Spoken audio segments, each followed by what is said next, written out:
When your soul is tired and sleep does not quench your exhaustion, what do you do?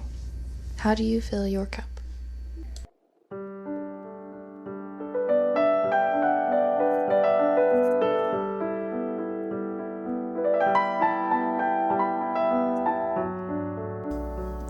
It is my belief that even those who are well practiced in finding magic in the mundane still need break from routine. July was full of change in my world, as summer often is a time of energy, movement, creativity, and variable schedules that often brim on absolute agitation. It is a time I struggle with accepting. Routines give us purpose, clarity, peace, and predictability. However, it would be naive to think even the most disciplined or contented of us wouldn't find some change of scenery a refreshing necessity. My dad owns a ranch some 300 miles from where I live. It is my paradise. The rolling hills, the dry air, the shallow babbling creeks, the flowers who seem to somehow thrive in this arid and rocky environment. The animals, unused to human exposure, mostly ignore us. It is a place to be truly wild.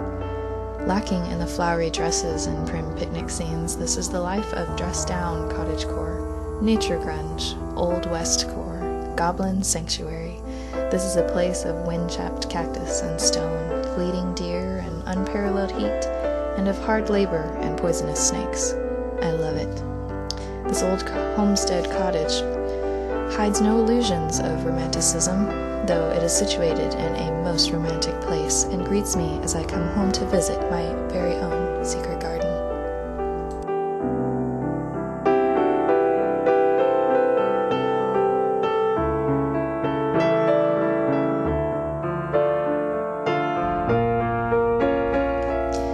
The new fawns are healthy with hearty appetites and growing quickly. They are safe from coyotes and other predators in this playpen, with their mothers and older siblings grazing nearby. No matter my troubles of everyday life, somehow feeding a baby deer makes them seem small and fleeting, a reminder that nature evolves in predictable cycles, and so too does our perception of life. Thus, worry often makes us suffer twice. Ranch living and other lifestyles that live close to the natural world do not shy away from the balance of life and death. It is heartbreaking when an animal grows sick, and no matter the care it receives, it still passes from this life. They are buried to feed the earth's plants, and we feel their loss just as assuredly as anyone. As difficult as loss is to feel, would we truly appreciate the happiness brought to us preceding that loss if we did not feel it in the first place? Nature cares not about what we think is fair, yet all the same, a balance seems to come in its own time. Our seasons illustrate time of scarcity and abundance, so too I'm trying to accept that this is true of modern human life as well. We experience job loss, death, lean times, and exhaustion as assuredly as any of Earth's creatures. Let us not feel punished or perpetually unfortunate, but accept that there will be times of plenty again. I say this in an attempt to believe it myself, certainly not to shame or make assumptions for others' experiences.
The heat of the day assures that nothing moves too quickly, myself included. Shade is a beautiful luxury in which one can gloriously waste time. These lovely thistles were prolific on the land and very different from the delicate petals of other flowers. I felt compulsed to paint them and bring a few home to dry. I picked a few and watered the mother plant in thanks for her beautiful gift. I don't consider myself a painter in the least, as my art form involves sculpting, jeweling, and sewing. However, I do enjoy watercolor. I think it's important that we take time to play and be creative as adults. Modern life, especially in my country and on social media, there is an immense pressure we put on ourselves to always be productive.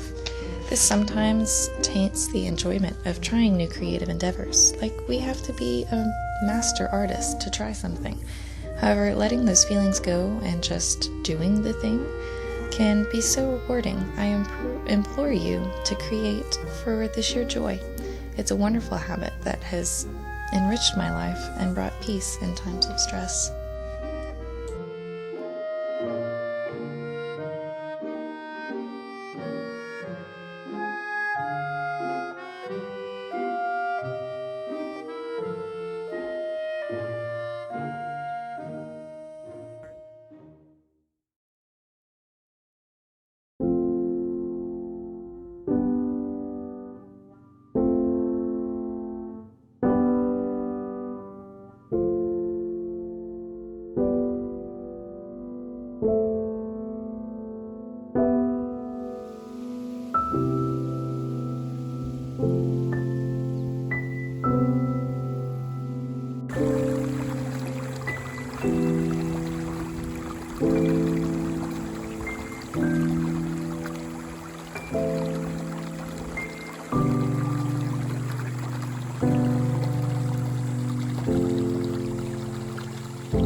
A notion struck me while hiking up the mountain the last evening of my trip. I'd been feeling overwhelmed and emotionally spent before my endeavor, and even received some difficult news my first morning after arrival. But there is nothing like a hot evening hike, alone with one's thoughts, to gain perspective and, dare I say, acceptance. This land is inundated with cedar trees. These plants are not native to my region. They were brought here by Spanish goats and spread prolifically in a completely foreign place. Many ranchers consider them a nuisance, as they drink much of the precious available water. I do not share such disdain for them. The cedar is protective and cleansing both spiritually and physically. Its resin smells divine when burned, although you don't want to make the mistake of cooking over it.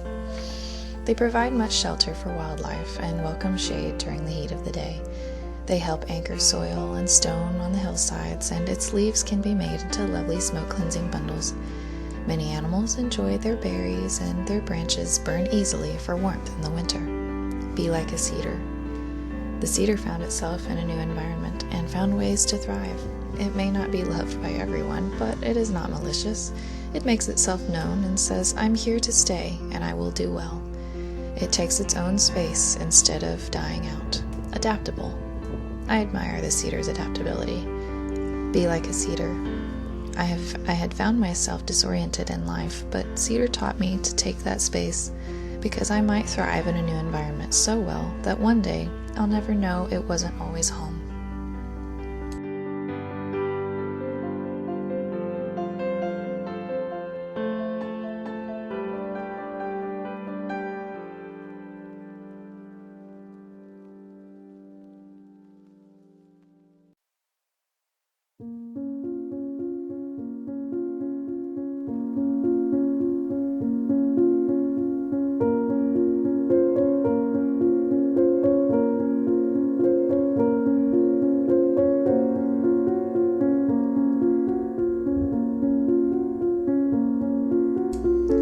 I love collecting hagstones.